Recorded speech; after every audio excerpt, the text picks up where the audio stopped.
The Breakdown, episode 3, where the OG breakers break down upcoming products. This week, National Treasures football is on people's minds, so we're going to talk about that. We're also just fresh back from the National, so we're going to talk about all the events, our top 5 moments, what this means for the hobby. So we got a lot to talk about. For those that are like, where's the hype? It's coming. Episode 400 is coming next week. We had a lot of pressure coming back from the National to make it an awesome episode for you guys. And so that'll be back next week, bigger and better. And there's going to be some huge giveaways. So you're going to want to tune in for that. I'd like to thank Sports Card Nonsense for having us on their network. Did a great karaoke event with Mike, and Jesse was there, and met Joe from Phoenix Sports Cards, and of course Jeremy's great as well. So shout out to those guys. They did some amazing content at the National, and we're looking forward to putting out more of these breakdowns on the Sports Card Nonsense YouTube as well. So super excited, came back super motivated from the National. A lot of good faces, the customers, the listeners. You guys make my heart full, honestly, seeing you guys and telling us that you listen to the show and being at our party, and it's great. Feel the love. It's hard sometimes to see it through social media, but when we get that FaceTime with people, it means a lot. So it's what keeps us going. We never have made money doing this podcast, and it's not about that. It's about sharing our thoughts and our knowledge with you guys. And the fact that you guys come up to us and say that you listen to it is the reason we're doing it. Dan, what do you think? Oh, what do I think? Well, I'm going to miss Chicago. It felt like I was there for longer than a week. And I did end up spending an extra day there, not by choice, but by travel issues. My flight basically got canceled. I had to stay there. Dan had flight issues on the way home. You can't make that up. But Shocker. yeah, I stayed one extra day. Was able to get some good pizza. So that was a little silver lining. But overall, glad to be back in the Bay. Glad to be sitting on the couch, doing a little podcasting, trying to really digest how crazy busy the National was. I mean, Wednesday, the preview day, and Thursday were absolutely bonkers. I've never had a preview day and like the first day be that busy. I actually felt like it died down a little bit on Friday. Saturday was insane. I mean, just like the line out just in front of the convention center to get in was kind of crazy. And then Sunday, I think a lot of dealers were, starting to break down. Sunday was definitely the lightest day for sure. But overall, like the hobby is alive. Yeah, and I mean, there's The some old adage. There's definitely some more positives in my mind than negatives, but we're gonna get, it's a podcast. We got to get into the negative stuff. I mean, That's why you guys are here. I got some stuff that really was grinding my gears. Wait. we If we're have that talking segment negatives, coming up. if we're talking negatives, and again, I didn't have the pleasure to be there this year. I was living vicariously through all the videos and photos we got from the party. It looked awesome. Looked like a great turnout. But was the Wi-Fi good? I feel like it's from, again, this might be, I think it's also a, like, if you're just participating and attending the show for fun or to buy stuff as a fan, it's something on your mind. But I know from our perspective, we come home every year and we're like, scale of 1 to 10, Wi-Fi this year. What do we think? I got, you want to talk about Wi-Fi? Because I got one thing that also is something that people love complaining about, and specifically in the Chicago event, is the lack of AC. Oh yeah, that was big. I will say that the people who put on the National, they heard you, and they went above and beyond, and I think they had the AC cranked up to 11. Good. Thermostat might have been set at like 55 degrees. Needed a jacket. At one point, I went upstairs and I was like, I need a hoodie. Wow. I'm like, it is freezing. Okay. So definitely heard that. I mean, the Wi-Fi, I heard conflicting results. I heard some dealers on the main floor were complaining that the Wi-Fi wasn't working. But I also heard the quite opposite when people were like in the Breakers Pavilion, like the Wi-Fi was cooking. Yeah. We had a RTV on, and it was streaming using Wi-Fi, and it was cooking. So there might have been some conflicting results with the Wi-Fi. Well, what I was going to do is I was going to be like those guys that go like when you go to the National, what my knowledge is everybody was wearing some comfortable shoes and everybody wears some deodorant, because that was the main thing that I tell people to do every year is wear some comfortable shoes. And that person's obviously Southern. Maybe. Wear some. I was trying to, just kind of a. Now you're going to make me say that Southern people are boring, because that's what I was going to say. No. Make sure you wear your New Balances. Look, I'll tell you right now, I didn't hear a lot of people complaining about their feet hurting. There probably was. I was going to wear high heels until that person told me. And I was locked in, like walking the floor, and you're in close quarters. At no point did I get like a real whiff where I was like, "Eee, it's funky." Yeah. So I think everybody took that to heart and was like, you know what? I'm gonna double up on deodorant this time. Look, at a certain point where it becomes infamous, where you're like, convention, it's not just the National. I don't want to just single out the National.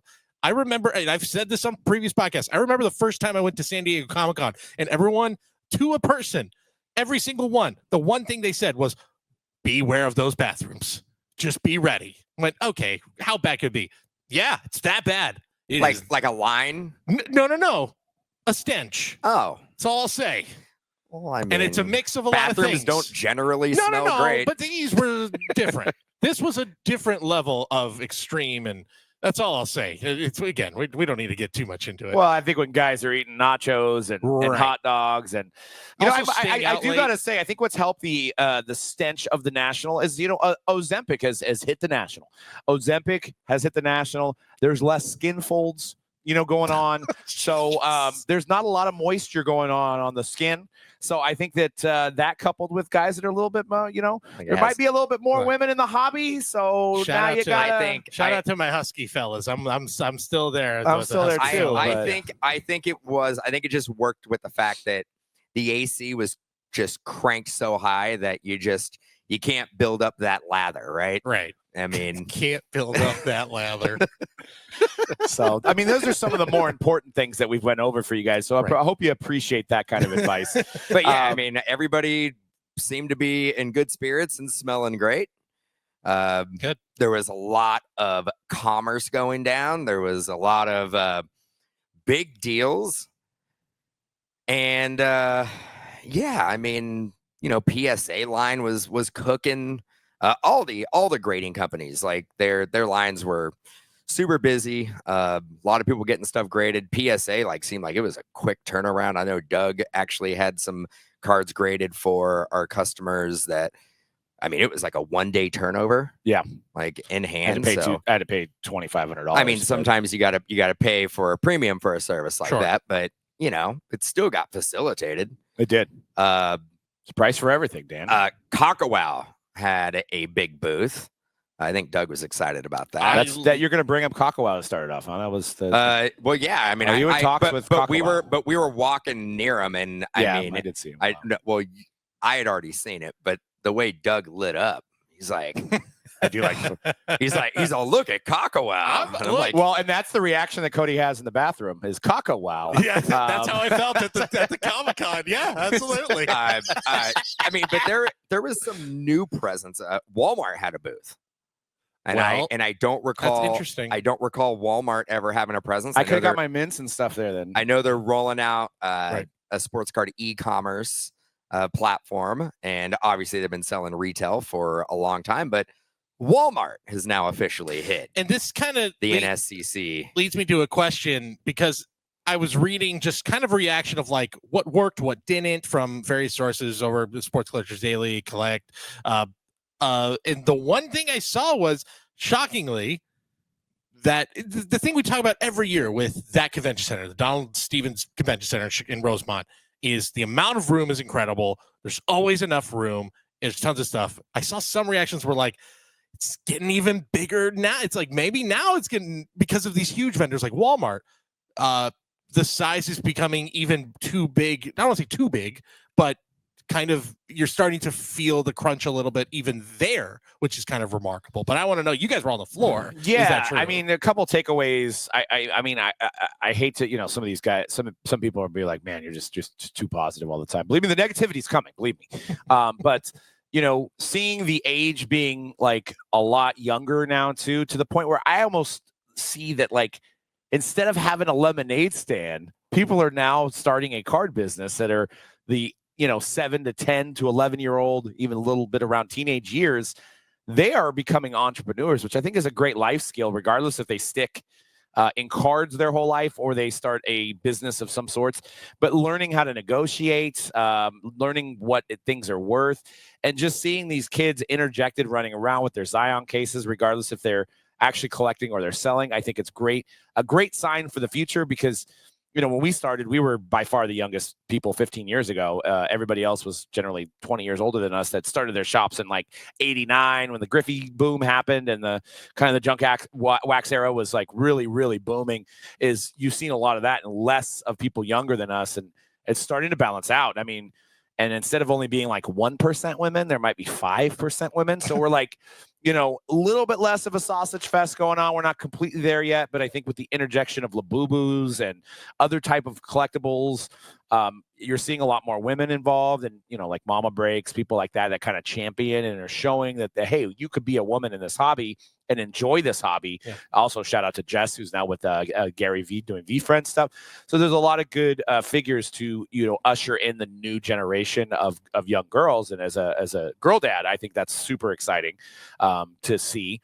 So that was a good takeaway. That was positive. And yeah, if you want to complain about it being too packed, I get it. But that is just a sign that this thing's healthy and this thing's growing. And I think, we got out of the pandemic. We had a little bit of a downturn in this hobby. Cards, obviously, we're going to go down no matter what. But I think you're seeing more of an uptick and you're seeing more people being involved. And I think we've got a really, really healthy hobby for the future. That's exciting. That's very exciting to hear. I got to show you this card real quick that apparently popped up on the show floor that got graded at PSA. Greatest card ever right here. Let's see if I can add it real quick. Oh yeah, I gotta do this real quick. Here you go. There it is. I know. Look at that thing. I know. Look at that thing. If you're listening, that's a super frag. It's the Numbers Live Forever PSA 910 auto. Barry Bonds Super Fractor auto. I think that greatest card ever. I think that might have been pulled by Leighton. It was. Yes. Yeah. Over at Leighton Sports Cards. Yeah, I just saw that and I wanted to faint. I saw that card. It looks so good. It looks so good. I mean, it's a great for those that are listening. It's a nice picture of him celebrating. I don't know what are the 700 plus home runs. I want to say that's 660 right there when he hit 661 when he passed Willie Mays. If I know my Giants lore, because I remember he pointed to the sky the moment he hit it, and it was a day game. So I believe that's 661. And what I thought you were going to do was show me the Star Wars Galaxy Superfractor that sold in 2021 for $17,000 and got flipped by, I believe it was DAPS. Yeah. For over $100K. It was the highest selling Star Wars card of all time. Wow. So that happened at the National as well. Incredible. So shout out to Alt Cards, Modern Entertainment, Star Wars. Huge to have a card like that. I think it outsold one of the original Star Wars Luke Skywalker vintage. The vintage top set. That's an iconic set. So that's crazy. So seeing that happen, I mean, there's just a lot of people with money in the hobby, and then there's a lot of younger kids getting that kind of startup action in the hobby as well. One thing I also saw from Kelsey Schroyer, shout out to him, he on Twitter, on X, he said something that killed me at the NSCC show was the amount of cards just left and discarded after boxes were open all around the show floor. Star cards, rookies, and inserts, not the brand star, because we know how we feel about those. Just feel like there has to be a way to cut down on that or find something better to do with them. So I ask you guys that. I mean, are we in the era that just the hits matter and everything else is just too much space? What do you do if you find, and we saw that at our party, people just left cards at our party. Yeah, I mean, I think that has been going on ever since the inclusion of autos and relics.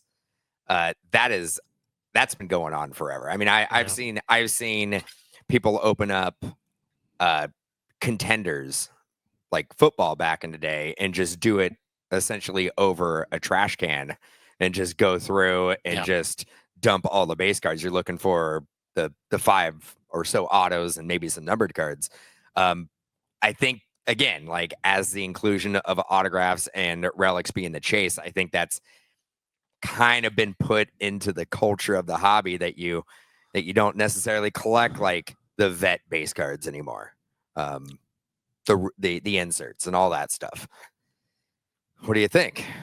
Yeah, I mean, you're exactly right that it's been happening for years. I don't know. I mean, maybe like a guy like Burbank or somebody that does like a lot of singles, maybe there could be a spot where you give those cards to somebody that gets them back into. There's people want these cards somewhere in the United States, across the world.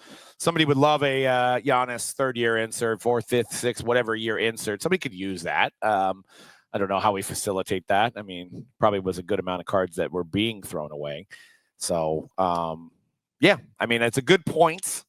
I'm not going to lie and say that I don't do that. I do have a running out of space in my small home to house a lot of these base cards. So, but there's probably places that can, and maybe there needs to be some good idea on exchange. We can figure out a way to repurpose base cards.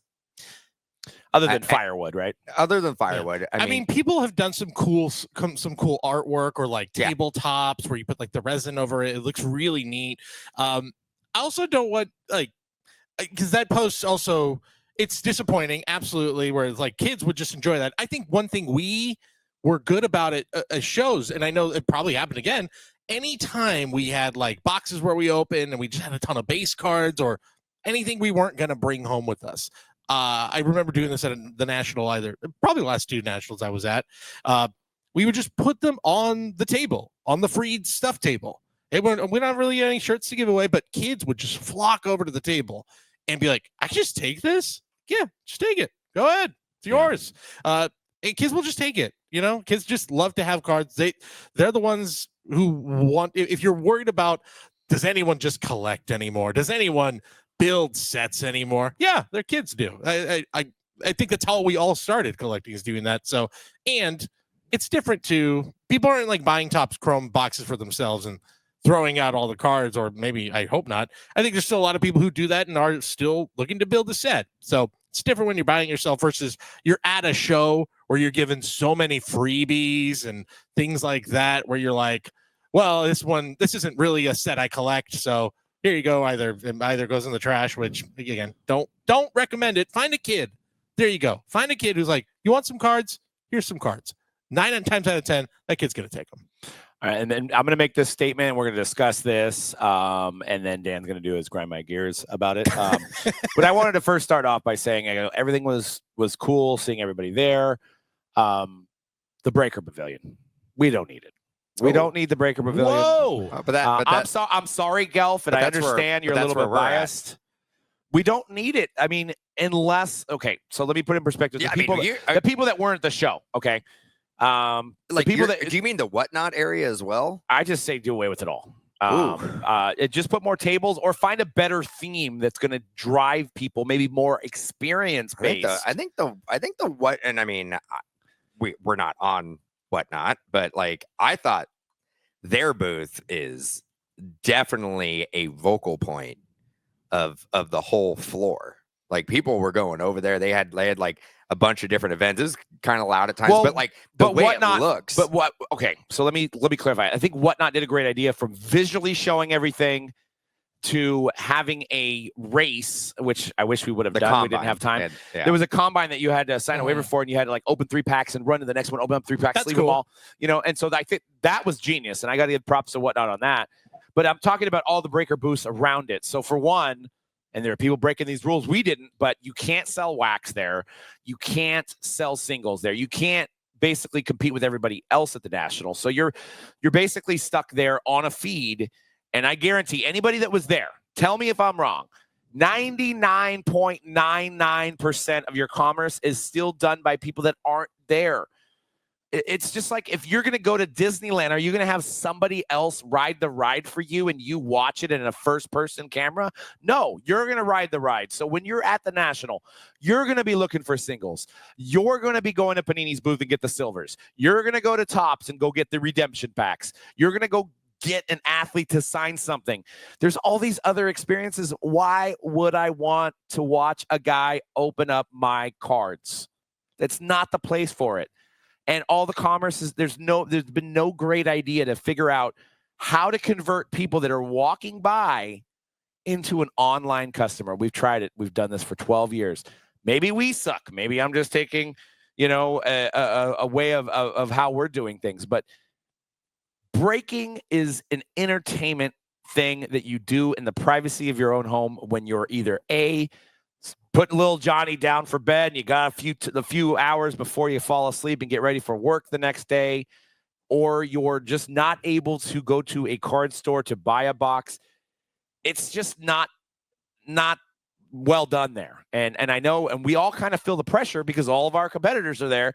So we're like, well, if they're there, we got to be there. And if this guy's there, we got to be there. Like, because we'd hate to have this FOMO of not being there. And then all of a sudden, I don't know, Michael Rubin comes by and gives some guy a reach around, and it could have been me. You know what I'm saying? It could have been me. And that's a figure of speech, ladies and gentlemen. It is a figure of speech. But you know what I'm saying? Or that moment where I'm, Sure. Tom Brady, I'm wearing my purse and Tom Brady takes a picture with me and my co-host. That could have been us. You know what I'm saying? And you use fear of missing out for your business, but in the end of the day, it's not really a great experience for people that are attending the show. It's great to meet your favorite breaker, but why do we need to be forced to break there? That's the thing, is we are forced now to break there. I think we should still have it, but maybe make experiences. Get together with some of the larger group breakers and make it some kind of an experience for the customer. And then there's guys doing Pop a Shot and stuff. That's cool. And that's more interactive. And I think some of the other companies have done that. But I feel I don't know. I'd rather go look for Barry Bonds cards or Buster Posey cards out on the floor. I'd rather go buy a box from DA or Blowout and rip it. Just saying. I think, and I kind of agree with you. I would like to see just expand. I mean, there's obviously demand for more tables. And and a lot of these breakers, they have a card shop. They have a brick and mortar or they have a gaming division, or they have a podcast. They have a lot of different elements to their brand that they would like to show off and advertise and get it in front of a bunch of eyeballs. But with the group break pavilion, there's a lot of regulation to where we don't want to anger the people who have been setting up on the main floor for the last 20, 30 years. We want to protect them by not allowing the group breakers to bring wax and to bring singles and to basically pigeonhole them into doing, you're a breaker, you need to do exactly this. You need to break here. You can't just set up and just do nothing but marketing, even though I don't think that was I think that was talked about, but not enforced. Because I would say 80% of the group breaker booths were not really breaking there. They were doing giveaways, and they were doing signups, and they had some interactive games that people were playing. They were selling merch or giving away merch, but there wasn't anybody just really sitting there focusing on, I'm going to do exactly what I do at my headquarters here. Cause it's logistically, it's just not, it just doesn't make sense. That's the big thing. So I would think keep all these group breakers around, but take all the regulation off of it and let them do whatever they want to do with said booth. If they want to sell singles, let them sell singles. If they want to have a buying station and all they're doing is buying singles, let them do that. If they want to do group breaks, let them do that. They want to do free breaks. They want to sell merch. Take the regulations off of it and just integrate. Don't even call it the group break pavilion. just integrate it with the rest of the floor. And I think you brought up a good point, because if you take we've been at pretty much every breaker pavilion for the last 15 years, but probably 12 years. And yeah, at the beginning we didn't have a shop, and I'd say 90% of the breakers in that pavilion didn't. I think if you look at that number today, I'd say 70 to 80% of them have shops, because we've all invested in our business and grown it on a community level to have a store, to sell wax, to sell singles. Guys are making their own repacks. So to put the restrictions on there, it's really limiting you kind of going back in time to when this industry was young, and it was kind of learning its own way for breaks. And now to put these restrictions, and then there was still guys selling wax. Now that they had so we didn't do that. It would have been nice to sell wax. We have a lot of wax. We probably have more wax than most people that were there. We didn't bring wax, but it would have been nice to kind of cover some of the costs and the expenses, or sell singles. I mean, we followed the rules, but there wasn't a lot of people doing that. And once again, we're kind of punished in a sense for following the rules and other people not. So I just think, and like I said, to me, and I could be wrong, and chime in on the comments below if you legitimately like to go to the breaker pavilion and watch somebody break cards. For one, you're looking at these little tiny things. They're hard to see. I mean, you could put up a TV, that's fine, but somebody's breaking a case of Goodwin or Topps Chrome. It's not the most exciting. So you could do an experience and break an 86, 87 Fleer or something like that. You could do a big, some exquisite, and try to get a crowd. But I just feel like there was a lot less people on that side than everywhere else out in the wild as you got out of that. And you can kind of see, because it's being put in the corner. It's being pushed back. It's being put in other places. It's definitely not on the forefront anymore, as more corporate booths get put into this thing. I mean, V-Friends had a massive booth. Panini always has a massive booth. Upper Deck had a massive booth. You mentioned Wow. There's so many entities that are having these large booths. It's like, I'll just put these like group breakers over here. I mean, for those of you who say they love seeing group breakers that break in their basement, that's where we were. We were in the basement of the National. So, and I don't blame people for not going over there. So. And look, too, if you I go back to the Wi-Fi stuff half jokingly, but seriously, if you then say breakers don't have to break here, you want to talk about some of the biggest strains on the Wi-Fi at the show? It's right. Breakers trying to break live. And this goes to not just the National, but Fanatics Fest. A big thing from Fanatics Fest was that breaker area.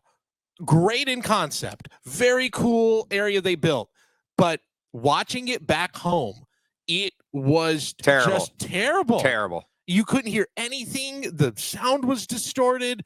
I couldn't. It was chaos. It's definitely not the way you want to promote your platform. I mean, I was very, very critical to everybody involved in Fanatics Live about how I felt they did their brand a disservice.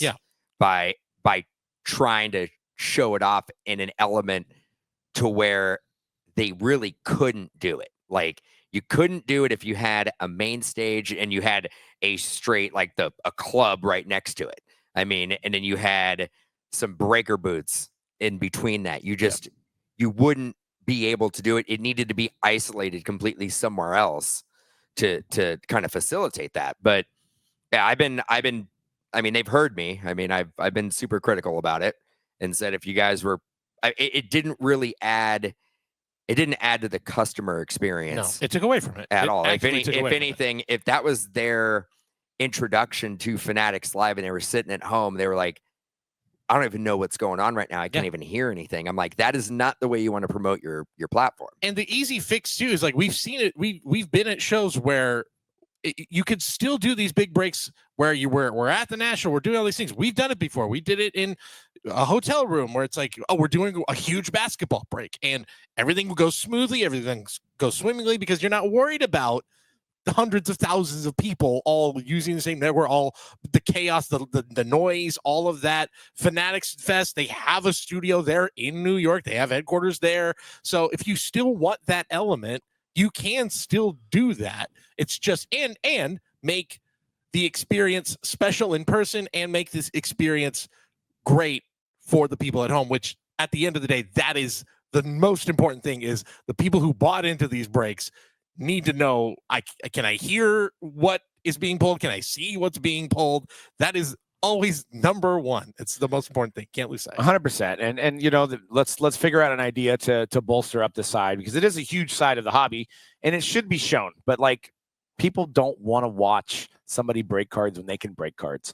The whole point of breaking is it's not accessible, or you can't, when you're at home, you didn't pay to go out to Chicago and watch somebody break. That's my whole point. So let's try to figure out a way to figure it out, to make it more exciting and make it more like, maybe you just sell spots there. Like, maybe it's just for people that are there. I don't know. Maybe it's experience based. Maybe it's like, let them do their own repacks, where maybe in the repack is a free year's worth of breaks or something, like some kind of big thing that they can take home and use. But that's kind of what I wanted to say. Real quick to your point, Doug, it's kind of like breakers have grown beyond the breaker booth. A lot of those breakers have, like, just speaking for us, we're a shop. We're TCG now. We're obviously breaker number one, but we're media. We're all of these different things. And so are so many of these other breaking companies now that have been around for a while. I think that we've evolved to the point where we don't need to be hidden. Right. Like, we don't need to be. Nobody puts baby in the corner. I mean, we're in the corner. Yeah, but also at the same time, you're seeing the emergence of these other larger companies that are funded and corporate, like, Colex and Ludex and, all these other spin-offs of that do have mainstay booths in the center. And I get it, but maybe interjecting with those, maybe giving them breaker booths and having them, basically partner with breakers and have us kind of intermingled, or just don't have it and just have people have booths to represent all that they do. But I know there's a hierarchy at the national of like people that have been there for 40 something years. They've had the same booth, and, and that's the way that it should be. I get it. It's the first right of refusal, but have some other a way for us to kind of intermingle. But like, I mean, really, you have a group breaker and they have a shop and they bring a couple cases of singles. Is that really going to affect your bottom line if you've been setting up? There is so many tables that are out there. Right. A handful more tables that are just selling singles is really, really going to hurt your show. Right. The more the merrier. That's the thing. Like, and a lot of the ones who are making those decisions are selling a category that the group breakers who set up and are selling individual cards are not even going to compete with. 90% of the people who are making those decisions are focusing almost solely on vintage. Yes. And you're not going to see a lot of breakers like selling vintage cards competing with them. They're going to be selling the kabooms and the downtowns. The guys that are more, worried about comfortable shoes. Yeah. And deodorant. Yeah. Skechers, baby. The one that I'm just worried about my Hokas, Hokas. I was going to say, Hokas. Skechers is the old man's comfortable shoe. Yeah. Now it's Hokas. Yeah. I pride myself in wearing, thing. It's actually ironic for the last 15 years I've been going to the National. I wear extremely uncomfortable shoes. Yeah. I actually go out of my way to wear, but they look badass. My shoe game, badass. That's what matters. But yeah, are my feet hurting? Yeah, whatever. Yeah. I'm just gonna power through it. Ankles be damned. Yeah, it ain't. Yeah, I got other things I can complain about. I mean, it's fine. I was gonna say Hokas is just millennials denying that they have to wear Skechers now. They're like, no, we have our own shoe. Yeah, it's called Hokas. These are cool. Yeah, you don't get a lot of people coming up being like, man, those Hokas are on point. All right, Joe Montana, I see you with your curved flex Skechers. I tried them. I went to Dick's Sporting Goods and I was like, you know what? These $180 Hokas, they got to be good. They're so pricey. Let me put them on, and I swear to God, they were almost like Mario shoes, how thick they were. And I'm like, God dang. And then they are so big. And then Skechers is like trying to promote shoes that are just, they're like a tennis shoe, but it's like a slip-on. Yes. Like we're at the point where like now we're just not even, we don't have shoelaces. No. We just like snap them in. I'm telling you, the Vans has those comfort fits now where it's just like, hey, we get it. So that generation's getting older. You still want to wear your Vans. So next year, I'm gonna basically leading up to it. I'm gonna be like, this is what you do. Try to find shoes that you really, really cosmetically like. And who cares if they're comfortable or uncomfortable, as long as they look badass. Yeah, that's right. It's Make- more important to look good. 100. Somebody's gonna send us a message and be like, "I lost my foot at the national." Like, why are because we? Dan why, told me to wear why these have shoes. we just Mattel's went completely numb. got rid of like fashion? We need to bring Whatever bring back a little bit of fashion and comfortability. Be damned. There you go. Dan will be set up a breaker table at Milan Fashion Week next year. So Sick. be ready for it. Well, I got yeah. a great idea for a marketing campaign, and somebody can run with it. I might do it next year. I don't know. At the national, but we mentioned the comfortable shoes and the stench. I think what I got to do is just completely deck myself out in Mojo Break logos. And then what I'm going to do is I'm going to basically roll around in garbage for hours, just hours, make sure I'm sweating. Maybe I'll hit the treadmill and just run for 3 hours, then go roll in some garbage. Maybe bring some stink bombs with me too. And that's how you'll get noticed. That's how your brand will get noticed, because you'll be walking that floor and people are like not looking forward to the scent. And then you come through. They're going to have no reason but to look at your shirt and look at who you are and be like, I remember Mojo Break, And Stinky breaks. Yeah, stinky breaks. Or better yet, wear a competitor shirt. Bingo. I'll just And wear a there you backyard. go. I'll wear a backyard break shirt and just roll around in stench and just walk that floor, just illuminating You know what? Though? greatness. Then people are going to be like, you know what? He's like a living art piece. More power to. He's making a statement. My issue is that you do realize that you have to smell yourself, right? I mean, are you just hoping at some point you just get used to the terrible stench? No, you just put some stuff in you put some stuff on your nose. You put a little bit of perfume or cologne right on your nose hairs there. Vaseline. Well, yeah, a little plugging it up, so that you don't smell yourself. And you walk away, you get noticed. I don't think anybody's ever tried that marketing campaign. Yeah, I wonder why.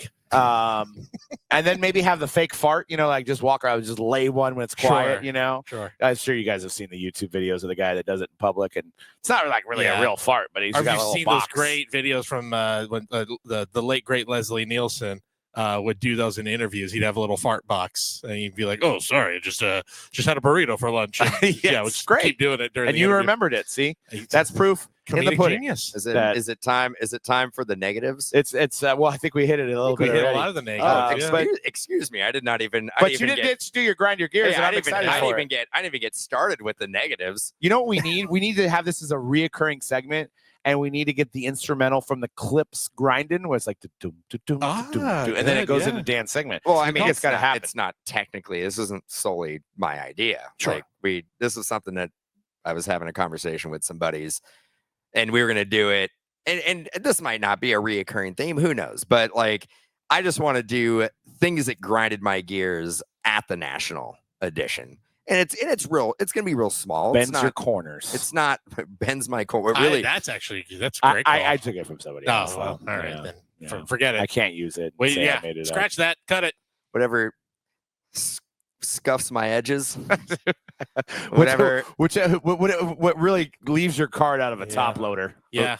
Whatever takes away my card juice. Whatever swirls my surface. Sure. There you go.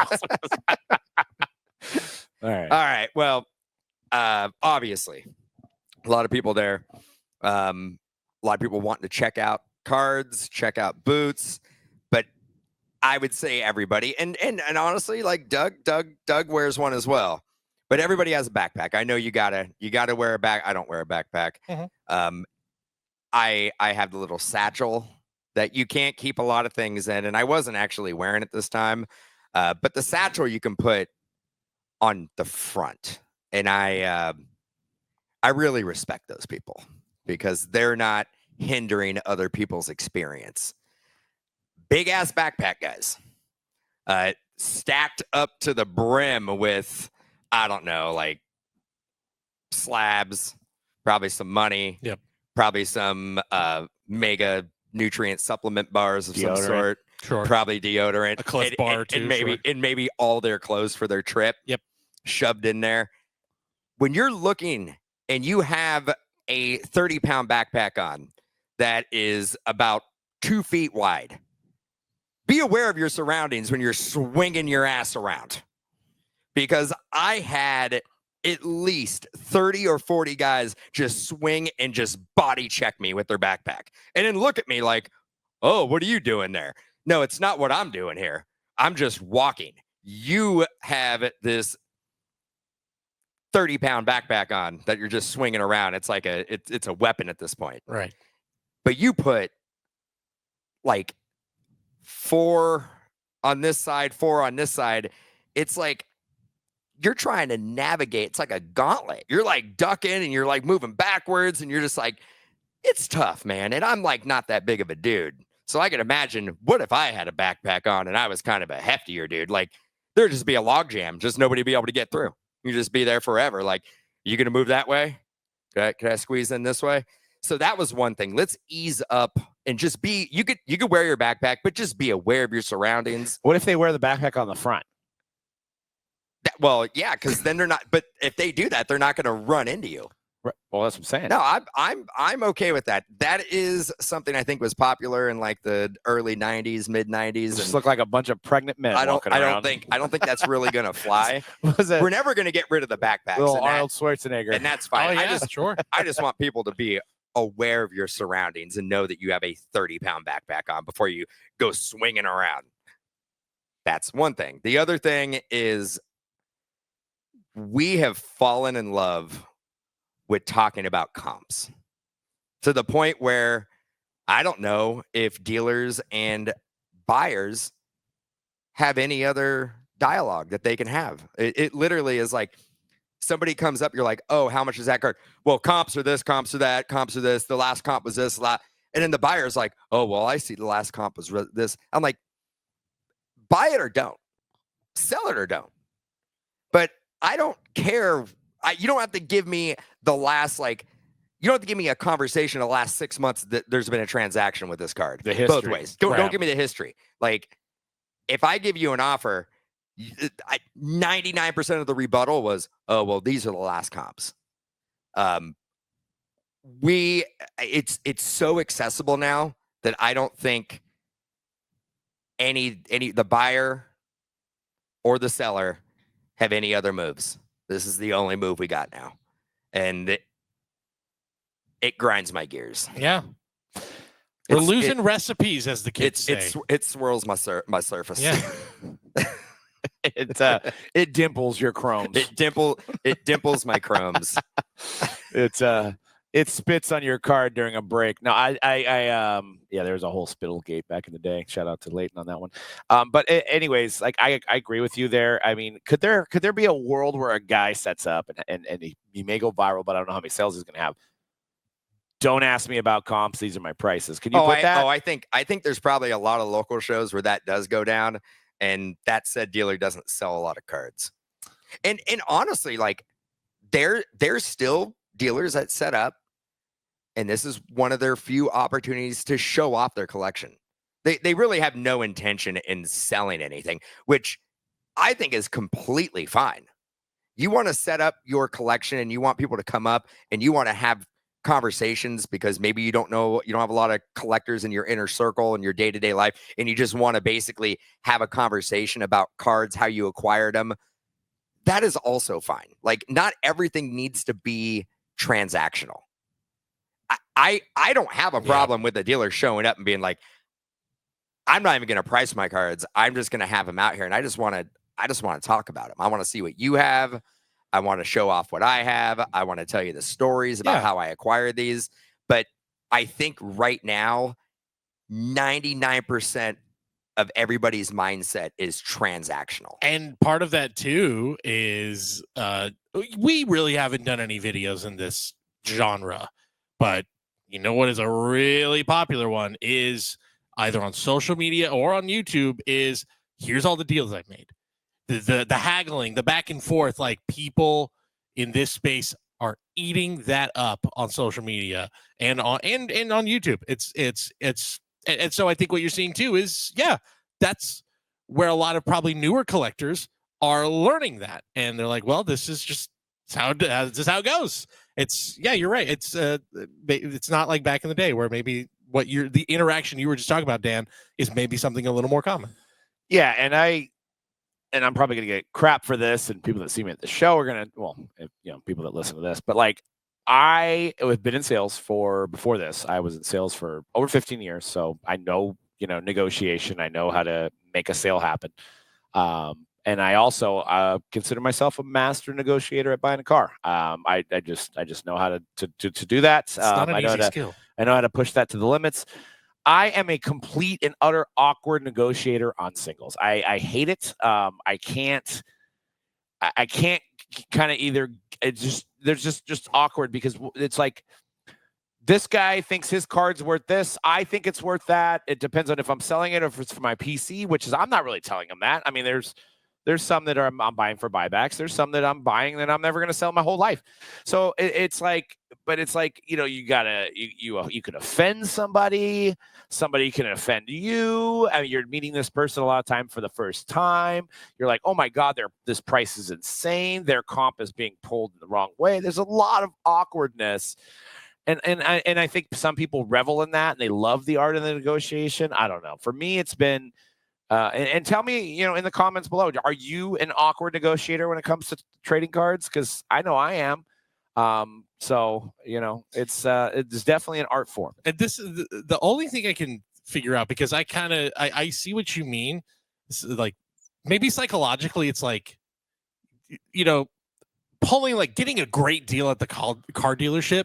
You feel like, yeah, I got one over on them. On a company. It's a company. Exactly. It's not like versus you go to a guy's table and it's one or two guys and it's like, like if you walk away and you're like, I just like got this card for $5,000 less. I really screwed that one single man over. I really came up on Hank. Right. Yeah. Who's just trying to make a living, trying to make a buck here. Trying to get his next Hocus. Yeah. Versus like you got a Toyota and you're like, yeah, cool. I got a great deal. And like Toyota's going to be fine. Don't worry about it. I mean, exactly. I will say when it comes, and I don't do a ton of buying and negotiating, but I'm probably not everybody's favorite person to negotiate with.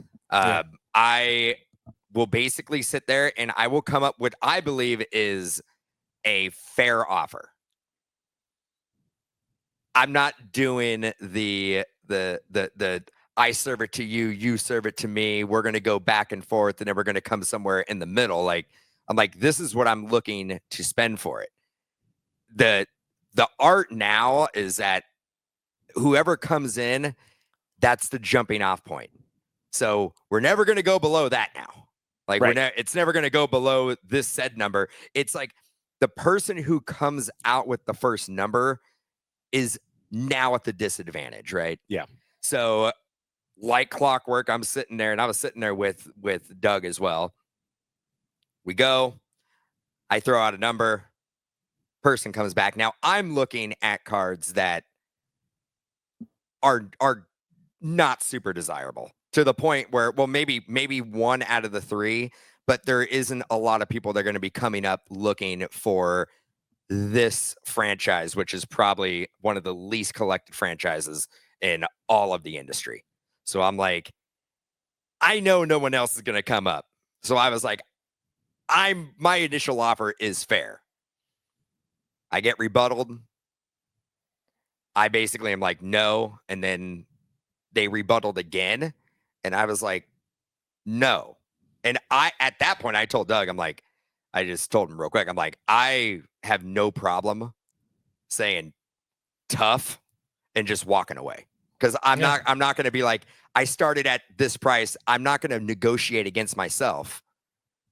I'm going to stay firm with that. I know that in that transaction, I could have basically walked away and I could have came back in 2 hours. Those cards would have still been there and I would have got it for what I initially wanted.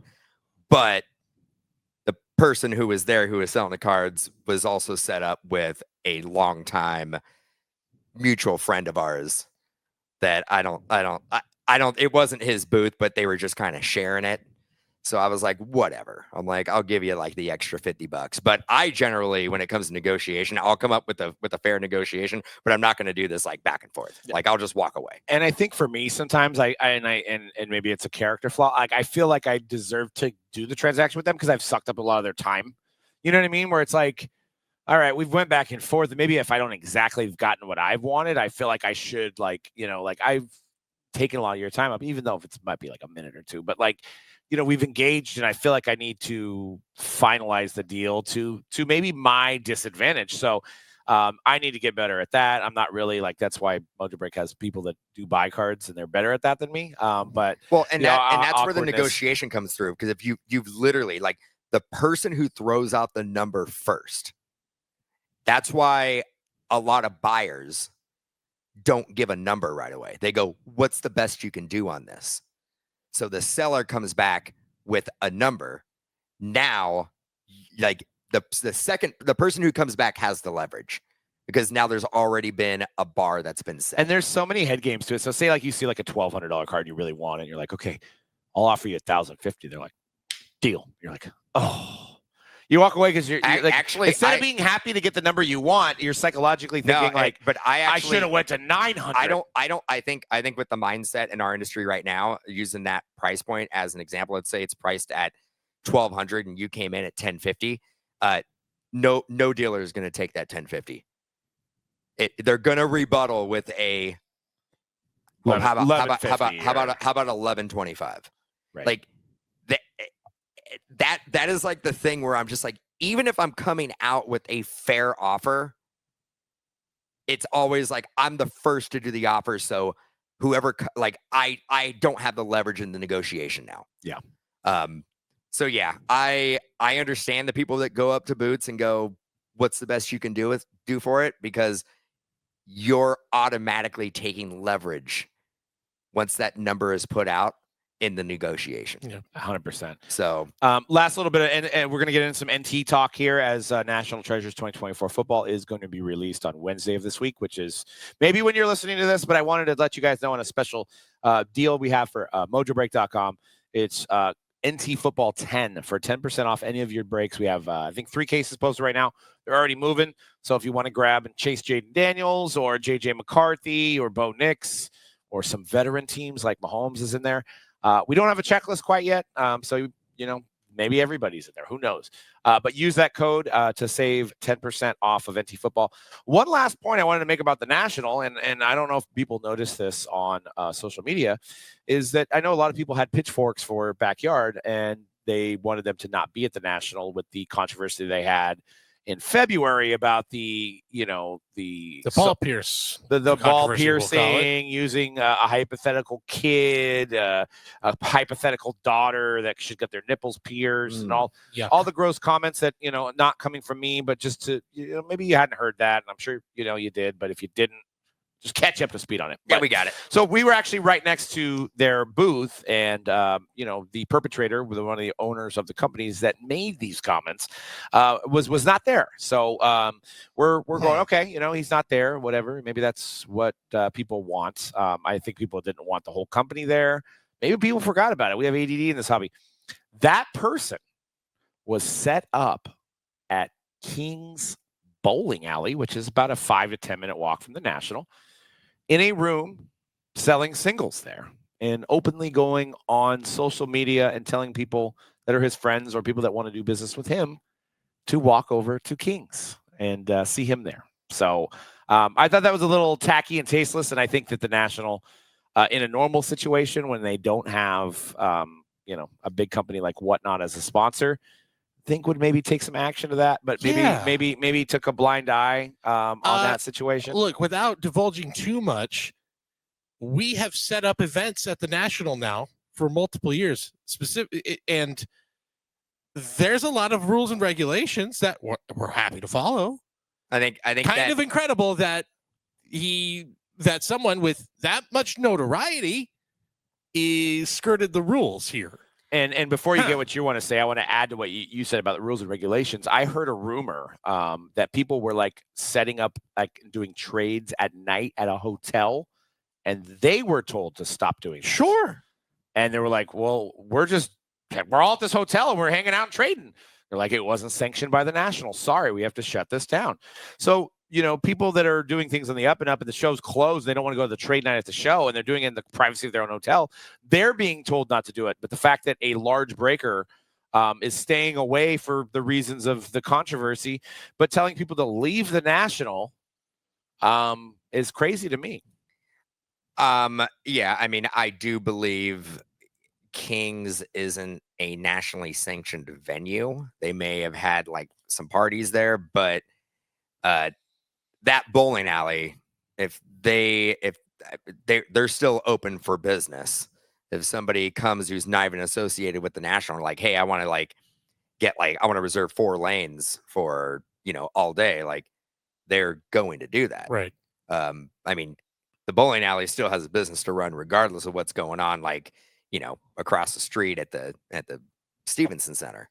So I kind of I get what they were doing. If I'm the powers that be with the National, I'm probably pretty upset with that. Mm-hmm. Well, I know there's nothing they could do about Kings, but they can basically go to their booth and say, like, we're going to shut your booth down then. They're very well could be, but there's also a possibility that there's people who are running the National that kind of told them that this might be a workaround for you. Now, okay, so I'm trying to remember, because they have that big, the little entertainment district. Yeah, this is part of that, right? That's right. Exactly. That's right. So there's what side is it on? Is it on the far side? If you're facing away from the Donald Stevens Center and you're walking down, it's on the right all the way at the end. The only thing I could think is there is maybe like an exact like mileage away or like foot, yardage away from the National. Well, I mean, you cannot do this type of activity. I'll tell you, they figured out the one okay, this is right I there. don't think I think they could. I think because they had a lot of like hotel room blocks at like some of the major hotels that were near it. And they were you could have booked them through the Nationals website. Right. And they had a lot of trade nights that were basically being promoted through the Nationals website. If you go to the entertainment district in Rosemont, and there's that big field, and they have a stage set up there, and they have like live bands, and there's a cantina, and there's a comedy club, and there's a country bar with a barbecue, and there's Kings. I think those are off limits. I think those were because I know a group breaker had a party at the country bar, and I don't think that had to be sanctioned through the National. Yeah, so because I actually learned a valuable lesson where I'm like, well, maybe next year we don't do it at a hotel. We just basically rent out one of these venues that are already pre-existing. And you can do whatever you want at that point. And then you can do whatever you want. want. Yeah, because the only stranglehold they have on those hotels is that they're guaranteeing them to be sold out for 5 days. So they have to abide by their rules. Because even at our event, there was a list of restrictions of what we can and cannot do. Like we couldn't do like paid group breaks. We couldn't do anything that was paid. We couldn't have anybody trading their own cards in there. We couldn't we could do it. Actually, it was really gray about being able to do giveaways. It was one of those things where it's like, if you do giveaways, I'd prefer not to know about it. But it was like almost like you can have a customer appreciation party, but you can't really have anything card related. Yeah, and shout out to we had at our party, we had our great friend Wee Man who was there, who was not only did an introduction to us, but also was a judge in the karaoke contest that we did. We had Chauncey Billups stop by, Hall of Famer, awesome. Coach of the Blazers, and Lendell White came by, who's been becoming a good friend of ours as well. So it was a great experience. And for those that made it, if you didn't, there is some highlights of the karaoke party on our Instagram, mojobreak_com. Make sure you follow us there. And I think that was it was great to spend a lot of time with you guys. Yeah, we also had a longtime buddy, Carlos, who's local and in that area, who basically hung out at the booth and helped us out and did a lot of marketing for us, and definitely helped us out at the customer appreciation party as well. So that was greatly appreciated. Yeah. All in all, I think it was a success for showing you guys a good time. And I'm looking forward to next year's Chicago. Next 2 years are back in Chicago. Before we get in NT, I did want to mention Atlanta. Detroit got named over Atlanta. So in 2028, we're going to lose ourselves in the music in the moment and head down to 8 Mile for Detroit, Rock City as well, if you want to go that regard. What do you guys think? I mean, I've never been to Detroit, so I'm kind of excited now. I'm excited. Something different. I had a conversation with a couple people on Thursday where I told them I am 99.9% sure it was going to be in Atlanta. Yeah. It just kind of felt like the momentum. I need to take a step back on that statement because it's I know 99.9%. I know I gave myself a little bit of a buffer there with the 0.1%, 0.01%, whatever. It was it's going to be Detroit. Huntington Place, which overlooks the Detroit riverfront, should be lovely. 700,000 square feet on their exhibition space. For comparison's sake, the Stevens Convention Center, 840,000 square feet. Smaller. A little bit smaller. So maybe we'll get our wish. There's not going to be enough room for the breaker. Sorry, breakers. Fine. You're out. And right in the heart of, it looks like right in the heart of downtown, too. So and they got a casino. Well, they got casinos. Which is probably. They got casinos. Actually, in downtown, you're right there where the ballpark's there, Ford Field. So might have some events, like perfect for events afterwards. If the Tigers are out of town, then you what's could use that show that like spun off a Hardcore Pawn? Is that close? Ooh, because I might have to go into that place. I mean, and see if Les is around. I don't know. I'm sure he's working every day there.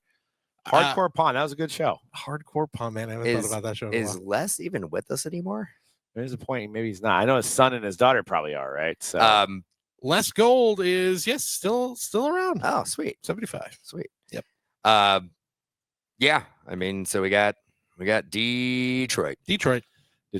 Awesome. I did hear, getting back to the casino, like we did not go to the casino. It was the first time. Wow. Did not make a trip down as long as we've been going to the National in Chicago, we usually make a trip or 2 or 3 to the casino. We avoided it. I also heard there was a line that was 30 minutes deep, and at some point they were just turning people away. At the casino? At the casino, they were turning people away. Like the only thing to do at night if you're a degenerate. So we spent. Look, at a certain point at night, the traffic downtown ain't that bad. So saying. I spent Tuesday night, Wednesday night, and Thursday night at my favorite spot, Richie's. Oh boy. And shout out to Richie's. I will say that actually was probably a better idea than going to the casino. Chicken parm, baby. But yeah, I almost got to the point where I tried their whole menu. I mean, I had 2. I think I got a video of you guys hanging out with the namesake himself at absolutely. one point. Yeah. So Tuesday night, I had the he lives next door. Like it's a house and a bar. So Italian beef. I had the pork tenderloin. And then I had the Sicilian sandwich, and all 3 amazing. It's a great spot. I can't get a bucket of beers, a bucket of old style, and then we were rocking Yingling light. Yingling, okay, yeah. Yingling. I think of that mostly as a Philly thing. It is, but you can't get it everywhere. So that's true. And we had a lot of fun with Jason. I mean, Jason Weeman Acuna is he goes anywhere and he's people are taking pictures of him. But he broke it down, and I didn't get a lot of time to research this, but like if you're like Yingling is still owned by a Yingling, it's like 6th generation. They're one of the oldest brewing companies. But if you do not have, I guess after Prohibition, if you don't have a brewery in that state, you cannot sell that in that state. So that's why you don't see Old Style in California. Wow. Yeah. So like any of that stuff that you've seen, like that Anheuser-Busch makes, they have someone. Sure. They have a. They have a brewery everywhere. Yeah, there's like a big one. There's like 2 big ones here. There's one in Northern California, Southern California. Or they'll buy up Kona Brewing and then they'll brew it everywhere because they have breweries everywhere. So that's why I didn't know that. And that's maybe call me stupid for not knowing that, listeners, if you want to in the comments below. But I didn't know that. So that makes sense why you go to different states and you can get, like you were mentioning, Spotted Cow from Wisconsin. Wisconsin. So you can't necessarily get that stuff in those states. So it was nice to drink on those. And then we went to the Dueling Piano Bar which is new to downtown from last time we were there. It used to be the German Hofbrau. They turned it into a couple different businesses, but they drew in a dueling piano bar.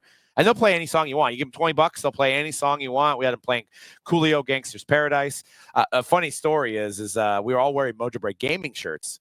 So, and we were the ones giving him money on the first night. And so he's like, shout out to Mojo Break Gaming. They're the best. And they're like, to Mojo Break Gaming. And they're like, who's your biggest competitor? And I was like, I don't know. And then I'm not going to name anybody. So I'm like, I'm going to name one of my friends. In my head, I'm like, Leighton Gaming. And they're like, oh, we're going to curb stomp Leighton Gaming. And they're on stage saying that. My God. And they're like, it was hilarious.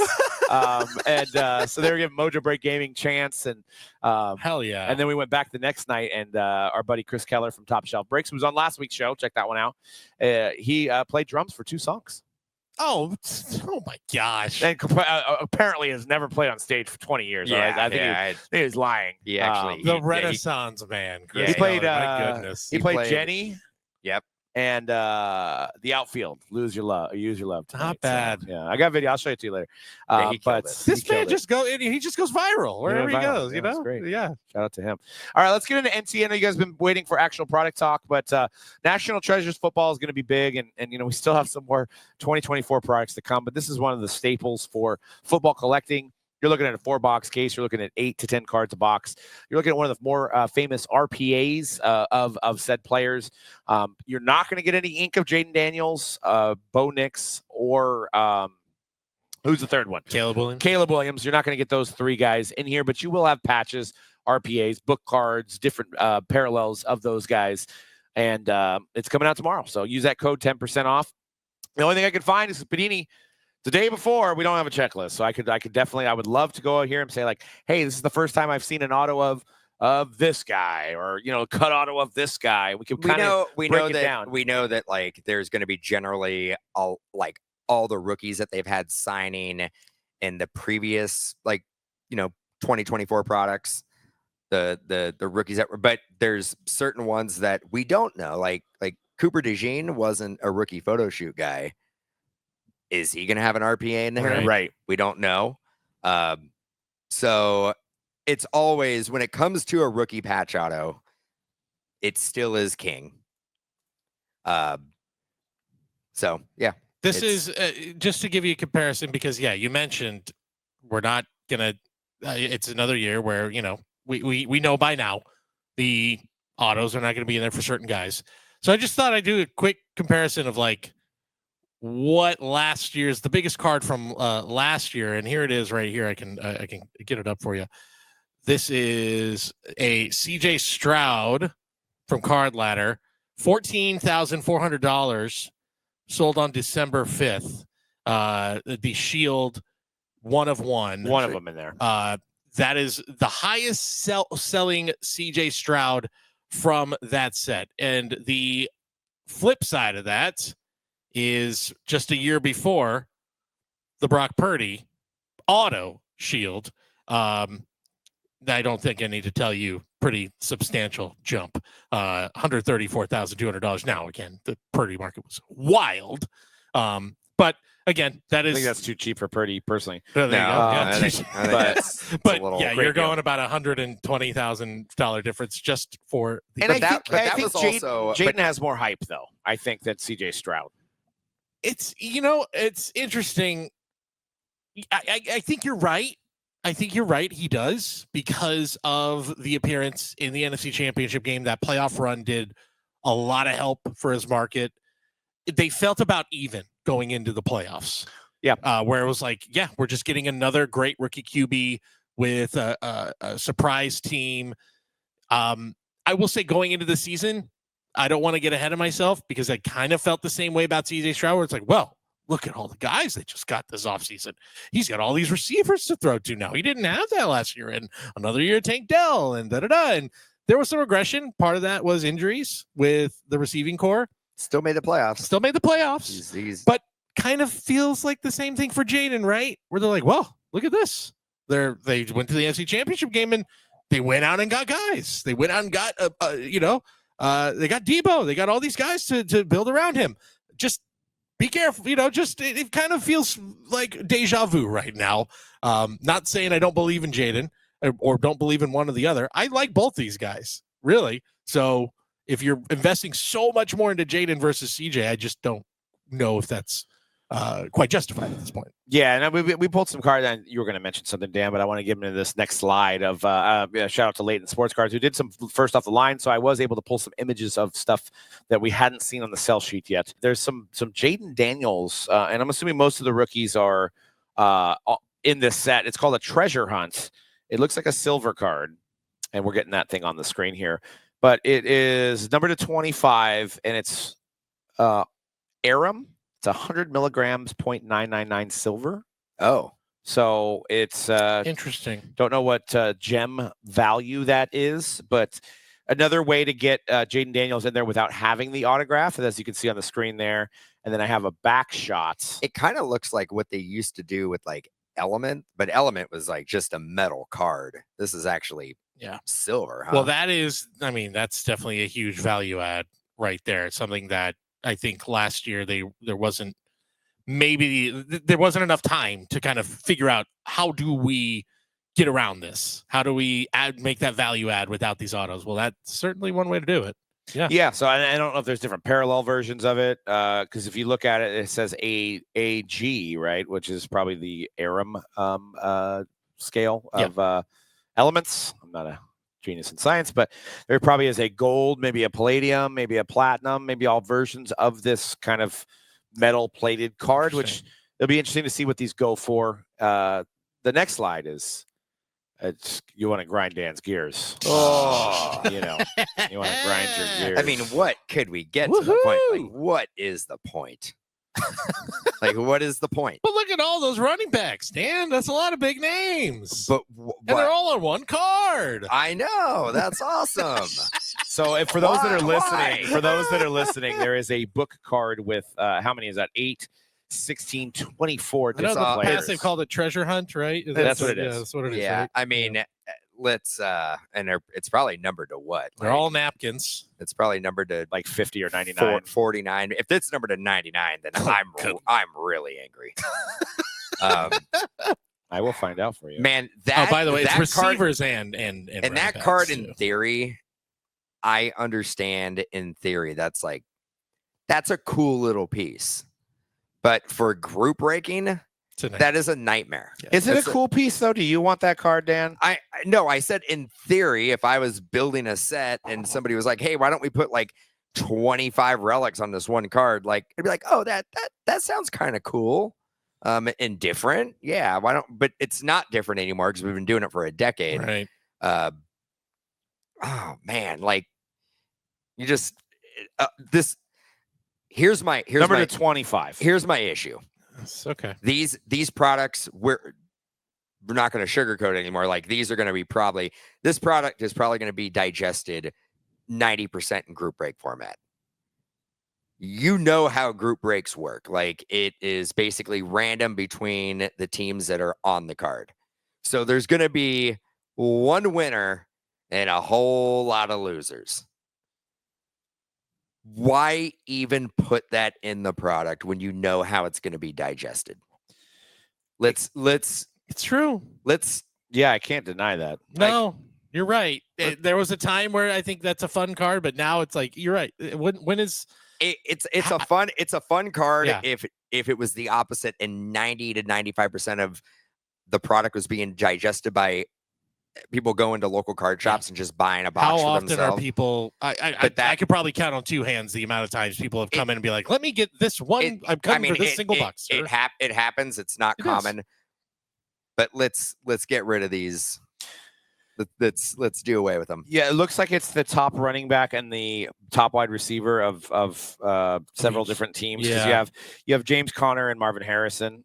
For the Cardinals, you have Bijan and Drake London for the Falcons. But again, like if I'm a Cardinal fan and I win that card, like that's great that James Conner and Marvin Harrison's on there. But I don't care that there's 24 other dudes that are on there that are not representing the team that I care about. Like 2024 Ezekiel Elliott making it onto that card is a choice. Yeah, it's completely is a choice. Is it Elliott and CeeDee Lamb? Okay, yeah. But they've probably had a bunch of Elliott jerseys still for the last 10 years I mean, dude, his. it caught to make that card. It probably cost more to make that card than what the card is going to go for on eBay. That's a good point. And I've been shouting it from the rooftops for a long period of time. I hate book cards. I don't want book cards in my collection. I can't show them off properly. I can't store them properly. I think book cards are only good if it's like something amazing. Like if you're going to have a triple shield of like Mahomes, Jordan Love, or Herbert, insert top 5 quarterback here, and you put them on a card, and it's shields. That's fine. Or I will say a dual cut auto of like Ruth and like Gehrig. Yes. Or like something where and you put it on the same team. Like, because that's the thing that also grinds my gears. Go back is that you have like 2 iconic players, and you know how it's going to get digested. There's going to be somebody who's probably going to lose that card, and it's crushing, and it like may potentially ruin them from wanting to participate in the hobby going forward. So do it to where somebody hits it. They probably got a team in it, and it's probably going to go to that team, and there's no way that they're going to hit that card and then lose it to like a random draw. I'm old school though too. If you remember, like for those that have been around more than 10 years, book cards were like so hard to hit. And when you did hit one out of like triple threads or, top sterling back then, or even out of a flagship product, it was special. It was something that was huge. Now it's like in NT, there's one in every box. And it's like, I hate to use the word napkin, but for lack of a better word, it's a napkin relic. And it's like one side's a napkin relic and the other side is a picture of the player. It's like, what's the point? It's just, I'd rather just have a napkin relic with a small picture of a guy and it'd be the regular size of the card than it'd be a book card. Let's go on to the next slide, which is the RPA design. Now, only the stars and stripes here, so you can use your imagination on the base. Initial thoughts of this RPA design, being that RPAs are the most popular, the number to 99s. If you look at the sales of Mahomes, Lamar, and Herbert, and Burrow, the NT RPAs are one of the most sought after patch cards in the hobby. What do you guys think? Not my favorite design. Yeah, I think they've actually done this design a lot better in the past, where it was like more of an acetate white background. I actually feel that the way they did it this time, it's like the background's too busy. And this is the stars and stripes. Yeah. So I there is going to be, I'm assuming the standard NT based design will be, all white with, colors of the parallel. But they've had the stars and stripes where it is a white background. Yes. Yeah. Right. I feel like it's a little busy. Here, I can show you right here. I actually had the Purdy one up when I was looking up his data. There's his stars and stripes. Yeah, that I think is yes, that's good. That's a lot better design. I just think that's such a better design. Yeah, it looks better. I have to look at the 23 was pretty similar. The thing is that like you can always be like you got to come up with new designs. I get it. And it's easy to be critical of new designs, especially when you like knocked it out of the park with previous years. And maybe this design at some point will grow on me, but I think the stars and stripes parallels they've done better in the past. Yeah. Well, they are. You know what? These are very, very similar to here. I had to look it up because I'm like, what did last year's design look like again? They are really copying last year's design because here's Puka Nakua's right there. You can see there a Nike swoosh RPA. Is that the stars and stripes? No, this is not the stars and stripes. This is just the regular, but this is the RPA design from last year. So it's very similar. I was going to say it looked like they're a little more cut off. It's a tiny detail, but you could see if you're watching at home, if you're listening at home, you can see from the waist up, you get everything. Whereas the new one, hard to be critical on that specific card because it's just such a great player and a great person. That aside, but look at the difference. Never heard of him. It's just that much more of a zoom in, and I'm like, it doesn't work for me. Yeah, it seems like we're hiding something at the waist level there, and maybe I need to peel the patch back to find out what they're hiding. My also concern here is we're showing you, for the audio listeners, we're showing a Brian Thomas Jr. RPA and a Jordan Travis RPA. I hope to God that there's another card in there that's worth of money on the Jordan Travis one because he retired. I think Panini's had enough time to, maybe figure out where he can go. Now, we don't have a checklist, but the midnight black, didn't they have like a midnight black like parallel at some point? Yeah. Hopefully they that kept, is a new. Yeah, that's coming. hopefully they kept that one in there. That is in there this year. That is back. So the midnight black is in there. There's a couple I think it's of on other the main slide. No. Yes. If you look at the main slide, I'll put it back up on the board right now. But I think it's yes, that one. it's that. If you see, it's the Keon Coleman. If you're if you're listening at home, it's the Keon Coleman. Yeah, It's like the purple look. It looks good. I think I used to like the design. I don't know what it is about like the background of it. Just seems like not necessarily focused on the player and more of like an abstract background. I like if to me, I prefer the full body player design on the left or right with the patch and auto rather than player on top and then patch auto sending down. Yeah. No, I just looks just more aesthetically. I agree, but I mean, we're gonna see these in person, and anytime we see mock-ups, a lot of the times the card physically in your hand like does look tremendously better than the mock-up. So, and you could head on over to mojobreak.com and get into a break this week. And I wanted to give my pick for bargain team in National Treasures and our PYTs for right now. I mean, if you look at our teams here as well, you can see that the Commanders are currently sitting at $8.99 for a full case, which I think is actually pretty fair considering we've had teams in the past go for like $2,000, $3,000. Now I know there won't be a Jaden Ink, but there is probably going to be Luke McCaffrey Ink. There's a few other rookies in the sets, as well as some lineage with the Redskins. My pick right now is I'm looking at this. The Titans at $99. The Titans at $99 because you have the Oilers lineage. You've got Eddie George. You've got Warren Moon. You have some of these guys of the past that are in there. And I know we're trying to do this without a checklist. But I think at that price, you're going to have a chance of some shields. You're getting in a high end under $100. I think that's a great value. You can get into that for good. But once the checklist comes out, we'll have a little bit more clarity. Maybe on next week episode, we'll be able to kind of digest on what teams really have the value once we get the checklist. You can also get the Jaguars for $2.99. The Chargers are at $3.49. Vikings at $14.99 because of the boom in J.J. McCarthy being the starter. He's got Justin Jefferson, and he will have auto RPA. So that's probably going to be your number one player. I'm RPA. assuming, and the Broncos got to be pretty big, right? With Bo Nix. Broncos, yeah, but with no ink, they're at $5.99 on the website. Shields. Yep. Yeah, McCarthy is basically going to be the number one chase. I would think RPA wise. Falcons. $11.99 for the Falcons with Penix. So that's going to be your second, probably most coveted team in a break. You can't do wrong with getting teams like Dallas either at $2.49 because it's what we say every year. It's the unknown is better than the known when it comes to these rookie QBs. McCarthy has always, to take a snap. And with this product specifically, you always look at those teams that have that history, right? So you look at Dallas is going to be huge on the checklist. Pittsburgh is going to be big on the checklist. The Niners are going to be big on the checklist. Like, these teams are going to be well represented, and you can probably get.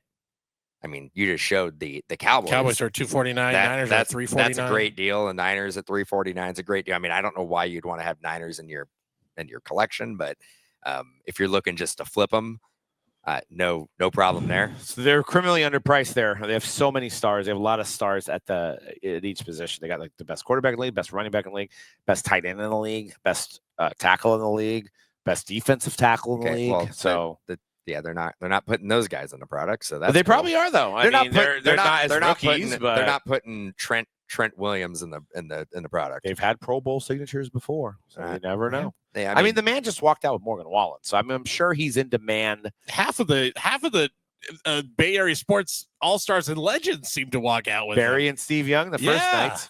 Yeah, that was cool, and I'm sure Jerry Rice was at the National, right? So what if they introduced Steve Young as your favorite Tampa Bay Buccaneer of all time? Steve Young. He did rock the creamsicles pretty well, I will say. He did. And then some big hits of the week. Check it out at mojobreak.com. Get into a break. We are scheduled 7 days a week. We have breaks running every day that are guaranteed to fill and everything that you can imagine. So this week we got NT. We got plenty of Topps Chrome. We've got plenty of hockey if you're into hockey. But some of our biggest hits of the week, we'll give this little rundown before we let you guys go. We did get one of those Mirakamis to 3, and that looks like that's a former Giant, Zach Wheeler. Zach Wheeler, who, by the way, did say at the end of my contract, I'm retiring. So 2027, he's going to retire. As a Giant. Who knows? Maybe get him back for one more year, Buster. Come on. And then we had the Emanates. That's the special Emanates. Ronald Acuna. Yeah. One of one. Pretty cool. That's awesome. These are all hit just this week, guys. James Harden with a sneaker spotlight. The beard out of Noir. So congrats to a customer on that one. Also, I want to say just before we went on, Keontae George rookie sneaker spotlight was pulled as well. So sneaker spotlights have been solid. Noir breaks have been fun. And then we get a fanatical 1 of 1 superfractor of everybody's favorite Giant right now, Rafael Devers. He hit a bomb. Starting to put it together. Oh, that was a bomb, like 405 feet, second deck there. Woo. Yeah. So, but those are really tough. Those Fanaticals have been tough pulls. I think those are considered SSPs. I have to look at the odds. Well, it's the superfractor, right? And it is the superfractor. So it's an SSP of a superfractor of an SSP. So yes, an SSSP, if you will. And lastly, we do entertainment where we do Pokemon as well, and we hit this huge Wolverine. What's that set called? What's that design called with the scratches through the middle? It's at our end of the year list. It's going to be my favorite of the year. The Claude Chrome Adamantium hit or parallel adamantium, which is what Wolverine's claws are made out of, and that is the 10 out of 10 version of that card. Am I looking at that right? Really is it actually cool. is it like die cut through the card? Yes. Die cut through the card. Okay. And when you actually touch the card, it shocks you. It shocks you. It's so good. It's shocking. It does have a little bit of weight to it. You can see the finish on it is almost, it's not quite a metallic finish, but it's certainly definitely, it shines a little differently. I think it's one of my favorites of the year. It's my favorite design of the year. And without looking at prices, you got to think that the Wolverine, because that's the whole, those are the biggest whole point. Yeah. So they do that with multiple. Was there 20 on the checklist? 20 or 30 on the checklist? There are 25 on the checklist. So there's number to 25s, then there's number to 10s, number to 5s, and 1 of 1s. And I mean, and this card right here is more exciting than the new Fantastic Four movie. I'd rather just stare at this card than watch the new Fantastic Four movie. Yeah, the beginning. So yeah, that's funny you say that because I liked it, but even there you can hear it in my voice. I liked it. It was no Superman. It wasn't. It was. Superman was a lot more fun. It was. I like Superman a lot more. I just saw the new Final Destination. Oh, I heard it's good. It's actually not bad, but I mean, they're all good. It was close to 2 hours long though.